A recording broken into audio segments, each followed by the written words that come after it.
And welcome back to the Knitting Crowd. I'm your host, Mikey. Today we're going to do the Honeycomb Knit Baby Blanket. This is a really great design, and it actually doesn't require you to do a lot of color changes because the rainbow itself is in the yarn itself with the Red Heart Super Saver Ogo. So what this is, I'm going to concentrate on two things that are major in this tutorial. We're going to work on this particular honeycomb stitch that you see. It is a one-sided pattern, and you can see it really works out well. And with the particular Ogo, you can see that the colors will transition on its own, so you don't have to worry about that. The yarn is being carried up along the side, so when it's not in use, it's just up on the side, so you don't have to worry about cutting your yarn for that either. And also the second thing I want to concentrate is adding on an additional border. So we're going to start with the border, and then you do your honeycomb, and then you finish with the border, and then you come back on either side. So I've left this sample without the border so I can show you how to do that, and I left it on the side that's going to carry the yarn to give you a better demonstration. So this particular tutorial, I'm going to also do some assumptions, and let's talk about that next. On page number 2, you're going to notice that we're going to cast on 133 stitches, and then you're going to just go across back and forth in the garter stitch, which is just the knit stitch back and forth for 11 rows before we start doing the honeycomb. Before you start doing the honeycomb though, we have to increase a certain amount of stitches in order to have the tension. So the honeycomb itself causes tension to go in. So if you actually use the same stitches when you start, it's going to make the interior buckle in like this. So we want to increase our stitches before we do the honeycomb itself. We're going to then work your way through the honeycomb throughout the whole blanket, and then you're going to decrease right at the end as you do the final border of this. So that's also going to be something I'm going to verbally talk about here, but in the sample that you'll see on camera, I've already assumed that you've already done the increase, and that's something that I'm going to be demonstrating in just a few seconds from now. So let's talk about the needle. You'll need a 5.5mm circular knitting needle that's 36 inches long because it has to hold the whole blanket, and US, that's US 9. So without further ado, I'm going to demonstrate the same yarn on camera, and we're going to get ourselves started right now. So let's take a quick peek at this pattern here. It's the Red Heart Honeycomb Baby Blanket knit, and so what we're using is Red Heart Super Saver Ogo. The colors are transitioning just like you see. So when you look at it, not every one of the pockets is a solid color. Sometimes it can be, sometimes it can be transitioning like this. Just let it go with the flow because that's the whole point of this. So you're going to notice is that the honeycomb is really quite textured, and so you'll notice that it will thicken up the material. Also, we are using the garter stitch, which is just the knit stitch back and forth, which also thickens up the fabric as well. So it's a really beautiful idea. When you stretch it out, it looks amazing. So you'll be using that today, and you will notice on page number 2, when we flip, you'll have a knit diagram. And so the knit diagram is showing after the blanket has done the increase. So looking here on page number 2, you're going to cast on with the main color, MC is main color, and it's 133 stitches. So you'll get that done. And then you're going to go back and forth for 11 rows, and you're going to do the knit stitch. When you do the knit stitch over and over and over, it creates this look here, and that's also called the garter stitch. So if you're new to knitting, that's what that is. So you're going to then have the 11 rows done, and then the next row is going to be an increase row, and it's done on the wrong side. WS is the wrong side. If you're ever confused, if you just go to the first page, you will see all of the abbreviations that you will be able to match so that you can follow along. Once you have this particular one done, you're then going to proceed to the honeycomb pattern, and you will follow the chart. And we're going to work through all of this, and I'm going to show you how to do that. So as we start off with 11 rows in the garter stitch, by the time you get through the honeycomb stitch, is that the final rows that you'll have left at the very end will also be these 11 rows of that to have the balance. And then we're going to add on side panels to that as well if you wish. So you'll notice that we're going to carry the yarn up on the side, so you don't want to ever get rid of those, and just let the yarn ball just work itself out. So I'm going to show you how to cast on today, and I'm going to show you what the knit stitch is, and I'm also going to show you what the make one is and one, so that you know how to do the increase. So let's do cast on. I'm just going to do a small swatch with you on camera, but just cast on that number. I will be using circular knitting needles. The distance should be 36 inches. This is just a small swatch on camera, so this distance is not as big because it's harder to film, obviously, a bigger project like that here on camera. So you're going to start off, and you're going to start off with a slip knot. So no matter how you want to do your slip knot, just make it happen. And you are going to put that on one of your knitting needles. I'm going to assume that you know how to knit, but if you don't, just go on our channel. We have beginning tutorials on how to do all the basics that you see on camera today. So let's pull the yarn and let's begin to do a cast on process. And you can cast on any way that you want to. I'm going to show you my twist and transfer method. So I'm going to load up the yarn to my hand. You may hold it a different way. You also may be doing continental. Again, you decide what works for you. You're going to put the empty knitting needle through the loop that is on the other side. Use your finger to prevent that from sliding off. And you're just going to go on the underside and just go into the same loop so that when you look straight down on it, you can see that it's inside the same loop. And you are going to take the yarn that is leading to the yarn ball and wrap it around the back needle and pull through. And what you're going to do is you're going to put this new loop that is on this needle that is closest to you, and you're just going to rotate the needle around so that it's behind. And you're going to use this needle that I'm wiggling right here, and you're going to scoop it and put it onto that same needle, slide down to the shaft, okay? And then here you go. So in technical terms, this is called the barrel. So the flat space is called the barrel. And so now you have two cast-ons. So 1 and 2. So then go into the new one, wrap the back needle, pull through, so flip it forward, move the needle so that the one on the right is behind, and scoop it up. And you don't want to pull too tight because you want to be able to maneuver it, and you want to keep casting on so that you have 133 stitches all the way across. Okay, so I'm just going to do a few more, and then I'm going to demonstrate on how to do the garter stitch because you'll need to do it for 11 rows. So just put me on pause and cast on your 133, and I'll be right back in a moment. So once you have 133 stitches on this needle here, you're going to obviously have a lot more. You're going to start rows number 1 through 11 with just doing the knit stitch back and forth. Okay, this is called the garter stitch. And what you're going to do is take this needle here, the empty one, and you're going to insert it into the same position that you would have been doing if you were adding more stitches for the cast on. So just going in on the back side, okay, you can see it's sharing the same loop, and wrap the back needle and flip it forward. And this time we're not casting on anymore. That is the new stitch. You're just going to slide that one off. Bop. And then go to your next one. So slide up underneath. This is called the knit stitch. Wrap the back needle, flip forward, and slide. So in, back, flip, and side. So in, back, flip, side. Okay, this is also called yarn over when you go over top of your needle. And you're just doing the knit stitch all the way across. So please do your knit stitch all the way across your 133 stitches that you have. And once you're at the end and you run out, this one will be empty. Turn your whole knitting needle around, and you're going to do row number 2, which will also be the knit stitch. So in row number 2, you're just going to go in, same position, okay, the same yarn leading to the yarn ball, wrap the back needle and across. So you can see that these 11 rows may take you a bit of time, but you'll have a nice thick border, you know, to wrap the baby up in love and warmth. And you're just going to knit stitch back and forth until you get 11 rows done. So please do 11 rows of this stitch. This is the knit stitch back and forth, which is also called the garter stitch. And what I'm going to do now is that I'm going to assume that that's done, and I'm going to show you then how to increase stitches before you can start doing the honeycomb procedure. And that'll be coming up next. So let's cover on doing the increase row before you can start the honeycomb. So what we've done here is that you need to do 11 rows of the garter stitch, which is just the knit stitch back and forth. And once you have those 11 done, you're then going to proceed to the increase row. I'm going to explain it to you, but I'm also going to demonstrate what is M1 on camera so that you understand. So the first 10 stitches will be knit. So K10 means knit next 10 stitches.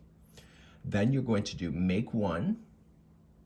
And then the repeat then all the way across is going to be knit 14 stitches in a row, and then you're going to make 1. you'll knit 14 stitches in a row and make one, and you keep doing that all the way to the other side until there is 11 stitches that are left over, and the final 11, it says K11, you're going to knit the final 11 stitches, and this will increase you from 133 stitches to 142, which is the multiple of what you need here in the diagram to make the honeycomb.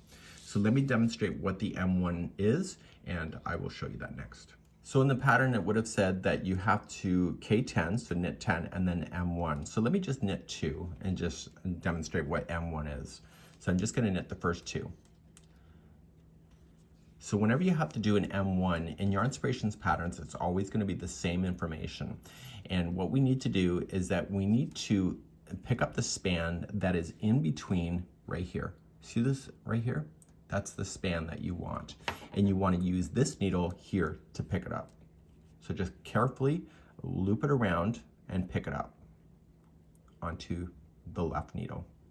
And it's just one strand, and you're going to pick it up like this. And I'm using my finger to kind of pull it back onto this needle here. You're then going to do the knit stitch, but you're going to knit with this new one here, and it's a little bit tricky if you're new at it. And what you need to do is you need to go into this here, okay? So you're just going to go in here, and you're just going to get that same loop, but you're just going to get it from the back side here, like that. I'll demonstrate this a couple times. You're going to wrap the back needle and flip it forward. And you've now just created an M1, you've just created a stitch out of thin air. So let's demonstrate this one more time. And so you see the strand here, that's where you want to pick it up with the left needle. It's all about tension control, so just if you're struggling, you're in my club. You're then going to take your right needle and you're going to go in to the front here and pick up that same loop. Use your left hand or your finger to be able to kind of help push it onto the needle if you need that additional help. And once it's in, wrap and coming through, and you've just now made a stitch out of thin air, so just pull that off and then you can knit the remaining. So follow on the pattern, the repeating in order to do that, and make sure that you have 142 stitches at the end of that once you have the increase. And we're going to be starting to doing the honeycomb pattern in just a few seconds from now. So I've just casted on a whole new set of stitches so that I have the right multiples so I can demonstrate here the honeycomb stitch. So after 11 rows and 1 increase, it'll be a nice thick border just like you see here, and then we're going to start increasing to this. So you're going to need a secondary color. Do not fasten anything off, any of the loose colors that we're going to have. We're just going to let just hang off to the side, and we're going to pick that up later. So we're going to start in the pattern itself from the honeycomb, and we're going to do rows number 1 through 20, and I will demonstrate what this is. It looks complicated in the chart, but it's really not. And so grab whatever color that you would like to do, and we're going to start doing the honeycomb, and we'll start row number 1 in just a moment. To start a brand new color, I do not want you to create a slip knot, and I just want you to just kind of loop it. So leave it long enough so that you can use a tapestry needle later, and I'll show you how to fasten that in. So just create a loop, just like you see here, and you want to use that to begin to do row number 1. So in row number 1, 3, and 5, it's always going to be the same information, but the first time that we go to start doing this, you're going to notice is that we need to establish the connection spots in order to do the slip stitching, which is not a big deal. So we're going to start off first, and you are going to, with the color A, which is the new color, you're going to knit the first 2. So going in, and instead of using the white here, you're just going to let it hold and just put that loop around the back needle, and you're going to knit that one. And then just reposition that yarn into your hands so that the strand is going to the yarn ball and leaving that tail off to the side. And it's going to be loose at first, but don't worry about it. We're going to secure that later. And you're going to knit the next one with that same color. Now we're going to establish our knit pattern going across, and you're going to notice is that the first time we do this, you're going to be able to really count quite easily on what this is. So you're going to slip stitch 2 purlwise in the back. So what this means is that this yarn has to stay to the back side. No big deal, that's where it is. So you don't have to do any fumbling with that. And the next 2 stitches, you want to slip stitch purlwise. So put the needle here, directly like this, in front, and drag it off. And you're going to slip stitch 2 like that. So that's 1, and you're going to do the next one. So straight on in and pull off. This is still in the back, and so now you're going to knit the next 6 in a row. Okay, so just wrap the back needle and do the next 6. So you can see that the white color is here. This white color is going to be what drags it up to make it look like the honeycomb stitch. So let's do 6 stitches in a row with this color.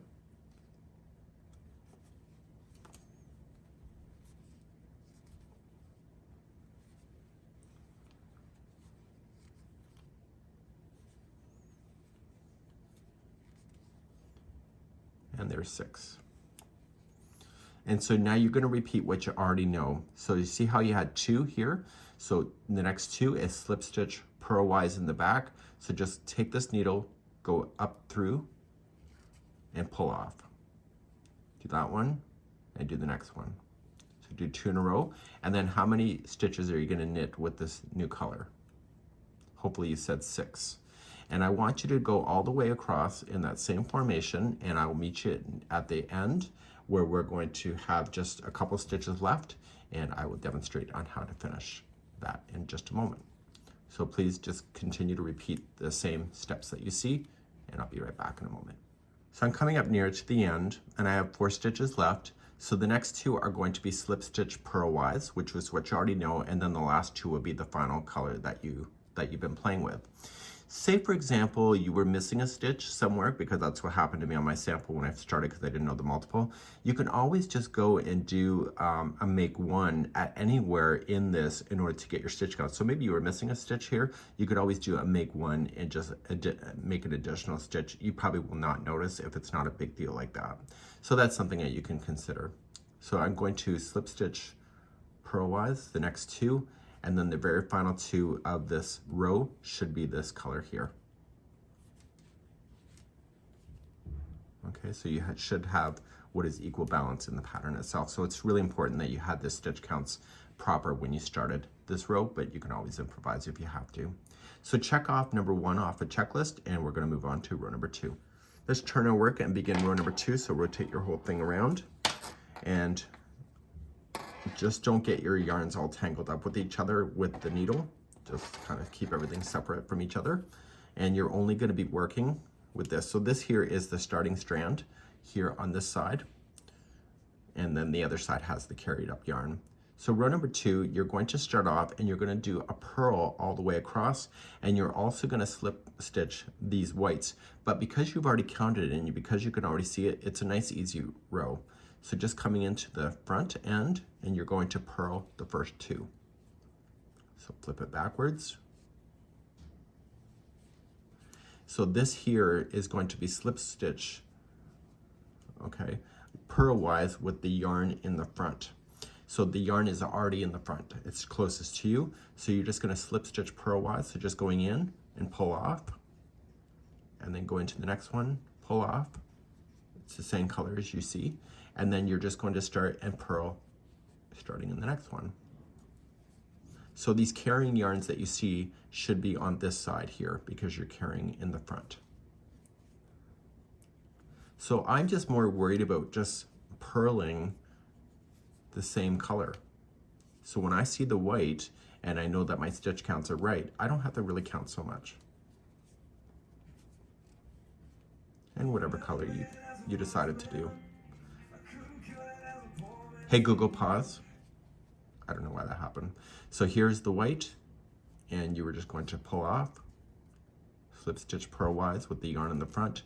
So the yarn is already in the front, so you don't have to worry about it, and continue to purl across. So do this all the way across, and this is row number 2, and I'll be right back in a moment. Nice and easy. And because the first one here, because you just started this, is going to be loose, just knit it or purl it like you normally would. And we're going to pull that loose end later in the project. So you can pull it now a little bit, but we're going to secure it later. And you're going to turn your work, and we're going to do number 3 and check off number 2 on your list. So let's begin number 3. So you're still going to use the same color that you've been playing with, and just leave that white out of position. You can still see where the white is on the needles. And so this time you're going to knit yourself all the way across. And then when you run into the white, you just need to slip stitch purlwise with the yarn in the back. The yarn is already in the back, so you just have to slide it off and carry on. And just continue to knit only the ones that are in color. Okay, so you'll do this all the way across for row number 3, and I'll meet you back here in just a moment. I'll already have my work turned and ready for row number 4 when we come back in a second. So hopefully you check number 3 off your list. Let's do number 4. We're back to the wrong side of the work. You can almost tell now on the other side here is the good side of the work. So you're on the back and you need to start purling. Okay, so you'll purl the first 2 using the same color. So we're not switching to white yet, it's too soon. And you're going to purl the first 2. And you can see where the white is. And again, you're gonna you're gonna slip stitch purlwise. And just with the yarn in the front, it's already in the front, so you just have to slide. And then you just continue to purl the colors that you have. Okay, so make sure you continue to slide those whites or whatever color you decided as your main color, and continue along and do this all the way for number 4. It's exactly what you already know, and I will have my work turned and ready for row number 5 in just a few moments from now. So hopefully you checked off number 4. Let's do for number 5. Number 5 is also just the knit stitch across, and when you do those whites, yeah, you're right, you're just going to continue to do what you already know. Slip stitch purlwise with the yarn in the back. It's already in the back, so just slip and pull off. So you can see you're dragging up that row to create that honeycomb shape. So just knit stitch just the color itself and just slip stitch purlwise with the yarn in the back when you hit those whites, and do this for row number 5. And I'll be right back with my yarn already, or with my project already turned and ready to show you number 6 in just a few moments. Let's begin row number 6 with my yarn already turned. It's going to be a purl row, and also you're still going to slip stitch that white for the very final time on row number 6. So with the yarn in the front, which it already is, just slip stitch, pull off, and then just continue to purl the colors only. Okay, so do that all the way across for row number 6. We're going to talk about repeating in just a few moments, but we're also going to be shifting our honeycomb in the future as well. So let's do that. So I'll see you at the end of this row, number 6. So just finished number 6. In reading ahead in the pattern, whenever you start the final border, you can either finish after a row number 6 or after a row number 16. So this technically, I could start a border if I was happy with the height of it and start it now. But I don't want to, because I want to continue to show you the other part of the honeycomb, because the honeycomb in the other section will be here in the middle. But for the next 4 rows, what we want to do is when you go to start and do the knit stitch, you want to leave this color off to the side now, and you want to pull that white back into position. And when you pull that white back into position, leave a long enough tail so that it can span the distance that you have here. So when you go to knit the first one, make sure it's carrying relatively loosely so it doesn't compress the beginning like this. Okay, so if it's too tight, what happens is that you'll crunch it down, and therefore it will not be resting properly. So you just want it relatively loosely.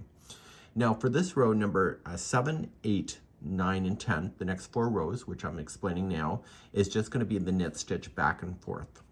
Okay, so you'll just do rows number 7, 8, 9, and 10, just the knit stitch. This means that that white that you've been carrying up is no longer going to be carried, and you're just going to knit it as you normally would. So you're no longer doing your purls. Okay, so what I want you to do for the next 4 rows is just knit stitch back and forth, and I'm going to pick you up on row number 11 in just a moment. And row number 11, we're going to bring back the fancy color again. In my case, it'll be yellow, and we'll demonstrate the other portion of the honeycomb stitch, which is going to be positioning differently. So please do this all the way across. Rows number 7, 8, 9, and 10, knit stitch back and forth, and it will look very much like how you started the border. And I'll be right back in a moment. So rows number 11 through 16 are going to be the next one using the opposite color than what you have been using, so not the main color.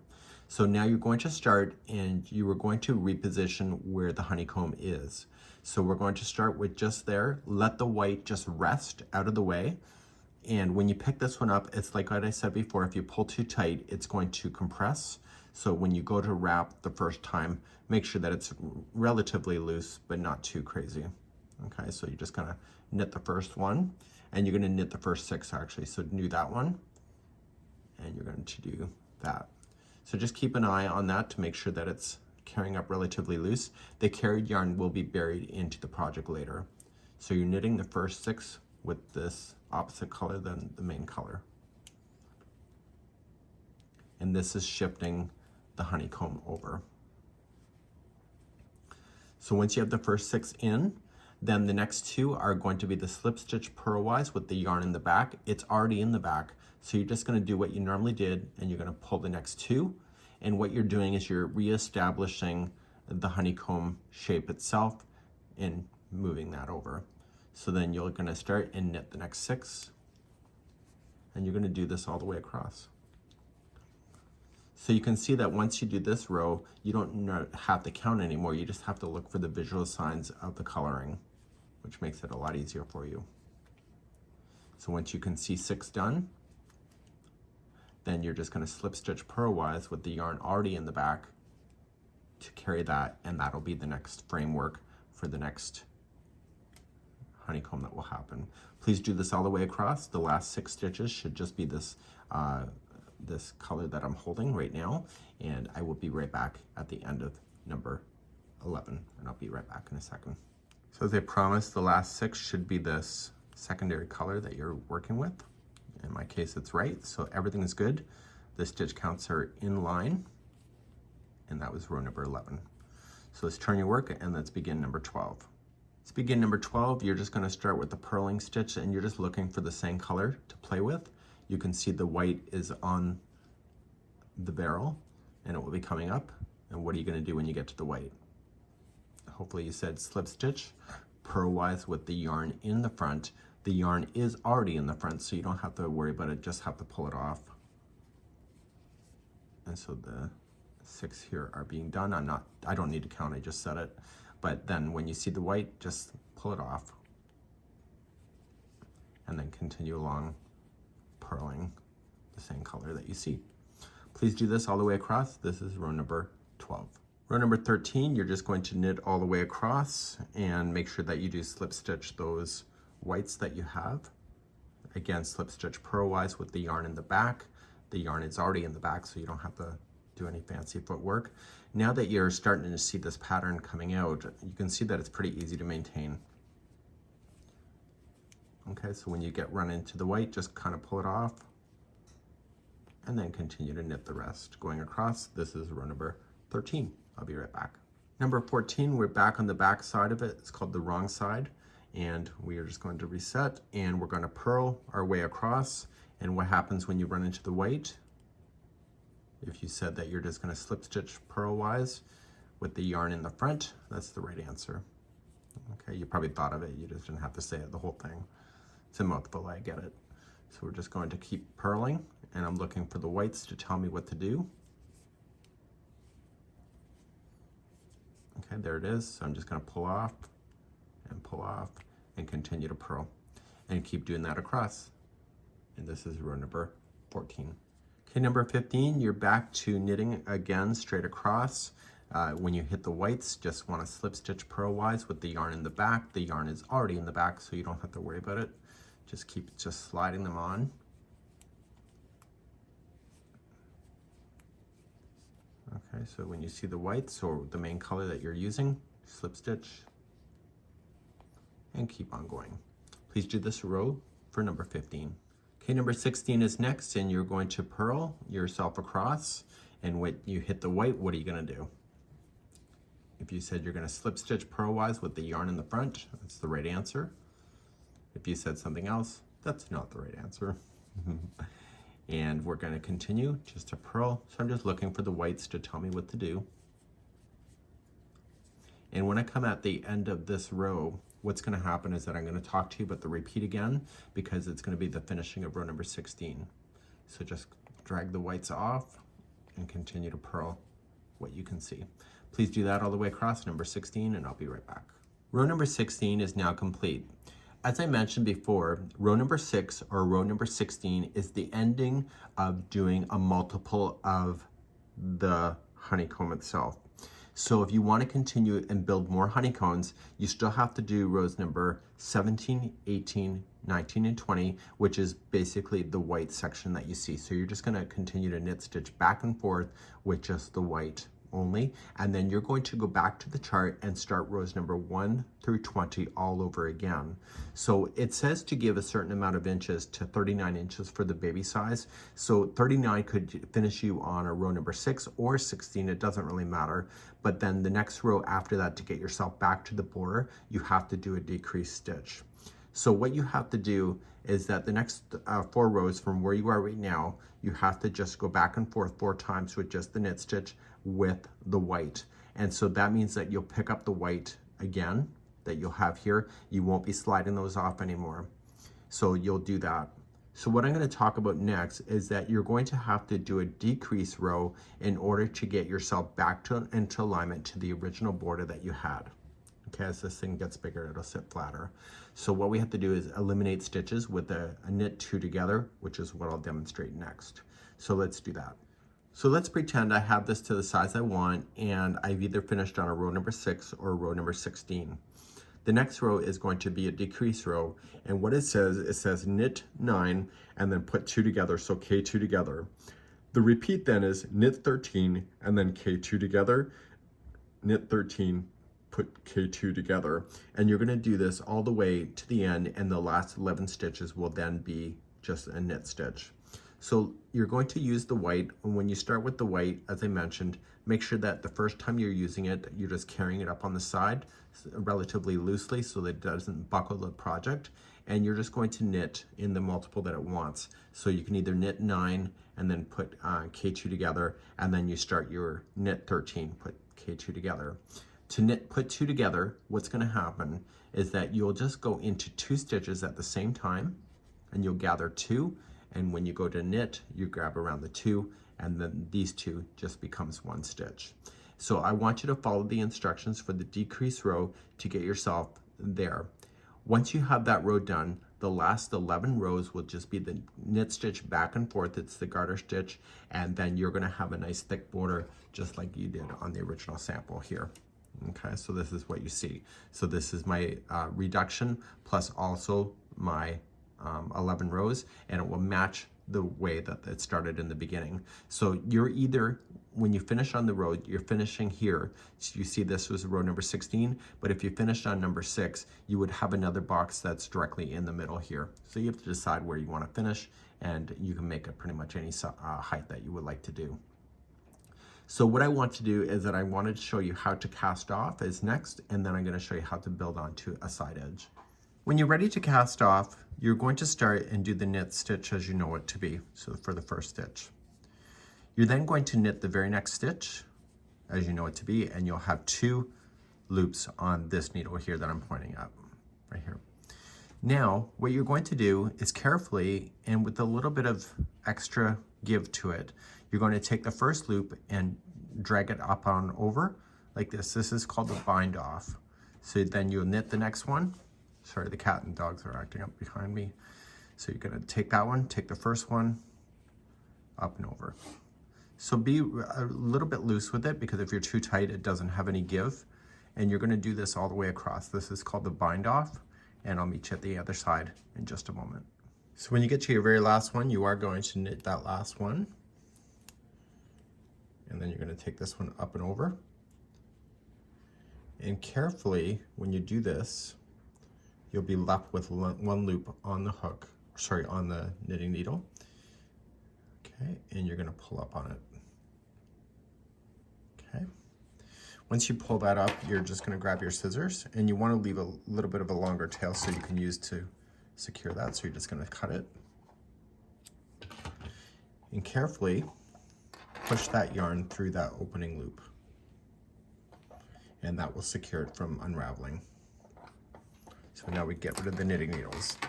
So any kind of loose ends that we're going to have, including the yellow that we had, we want to be able to take care of everything at the same time. So everything, make sure you kind of have longer tails.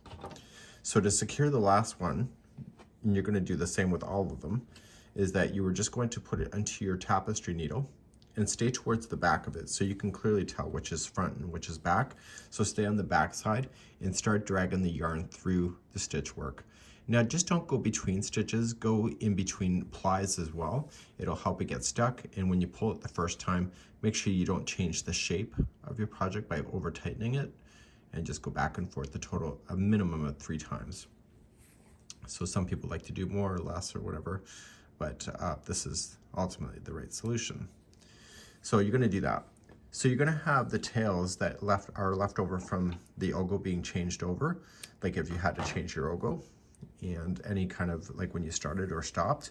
So what you're going to do is when you tighten it for the first time and when you've been carrying it up on the sides, you want to make sure that you are tightening to the point where it looks the same as everything else. And you only want to fasten within the same color itself, and stay on the back side here of the project only. Okay, so you want to kind of pull snug on it, but you don't want to over tighten it so that it's misshaping the project as well. And back and forth a total of 3 times. And try to separate those plies, it'll be much easier for you. So any kind of loose ends that you have, including the very first strand that you started with, you're going to want to do the same thing. And on this side here, you'll have the carrying yarn, and on the other side, you won't have any carrying yarn at all because we're changing on the same side. So what I'm going to do is that I'm going to demonstrate on how to attach a border or a side edge here. Now, I did it on the other sample on the good side that does not have any of the carrying yarn, but I think for tutorial reasons, it's better that I show you this because it's the same information. It's just you don't have to worry about the carrying yarn. So let's do that next. So I haven't woven in my ends yet here, so I'll leave that in your capable hands when you go to do it. And what's going to happen here is that we're going to have the right side facing up, so the good side facing up, and just equally space out your single crochets when you go across. They say it's about every 2 to 3, like every 2 and 3 stitches that you have to do. Now, when you look at it from this perspective, you can see that there's 1 stitch, 2, 3. There's not 1 in every one of those. It's about every 2 and 2, and then maybe the third one, and you just want to equally space it so it looks decent. So when you go to do this, you'll notice that there's going to be a little bit of a ridge on the back side here, but it will still look flat on this side when you go to begin. When you are using the strands that we're going to be carrying over like we did, okay, we want to keep the strands on the back side of the project, which I will demonstrate next. So grab your same knitting needles, and we're going to grab the main color, which in my case is white, and I'll show you how to attach, and then you do 11 rows back and forth in the garter stitch. So let's begin. We're going to create a loop with the new yarn, and we want to just start right on an edge, and we're just going to use our knitting needle, and we're just going to go into the side. Okay, so any carrying yarn you want to leave towards the back of the project, and it will be staying in behind. And you're just going to put this on, and carefully, and just take your time, just pull it through. And what you're going to do is you're going to start gathering them on here. So you're just going to go to the next one. So just roughly space it, and only using the yarn that's going to the yarn ball. Just gather. So if you put them too close together, what's going to happen is that it will buckle. And if it's too far apart, like it'll probably ruffle if it's too close, but if it's too far apart, then it'll just start dragging itself in. So it's just a rough guess. Knitting is really quite stretchable, so you can't really go too wrong with it. And you're just going to go along your entire edge, just gathering your loops onto your needle so that they'll be ready to go then for the other 11 rows that you'll need. So keeping the strand that's carrying in behind so that it's not on the front of the project and it's out of the way and hidden.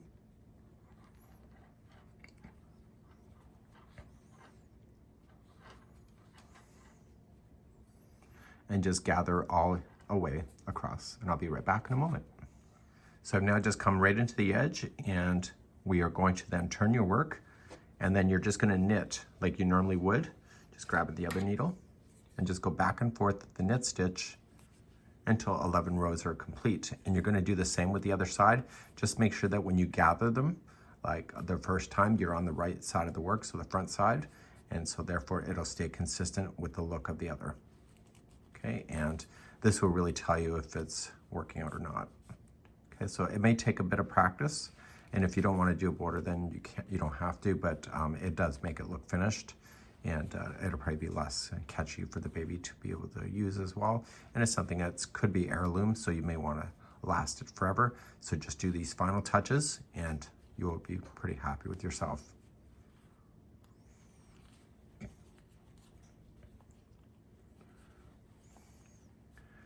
So the very first loop is always a little loose, so just use it as normal, and then when you go to secure your loose ends in the end, when you pull things tight, you can get everything to work out again. And so therefore you'll have your attaching, and then you just have to do your 11 rows. So I've already done 1, so 10 more, and then you're going to cast off, and then you'll do the same with the other side, and therefore you'll have a nice border all the way around, because you have a thick border when you started, one that you finished, and now you're adding one to this side, and then again to the other. So this would be how you would do the Honeycomb Baby Rainbow Blanket by Yarnspirations.com.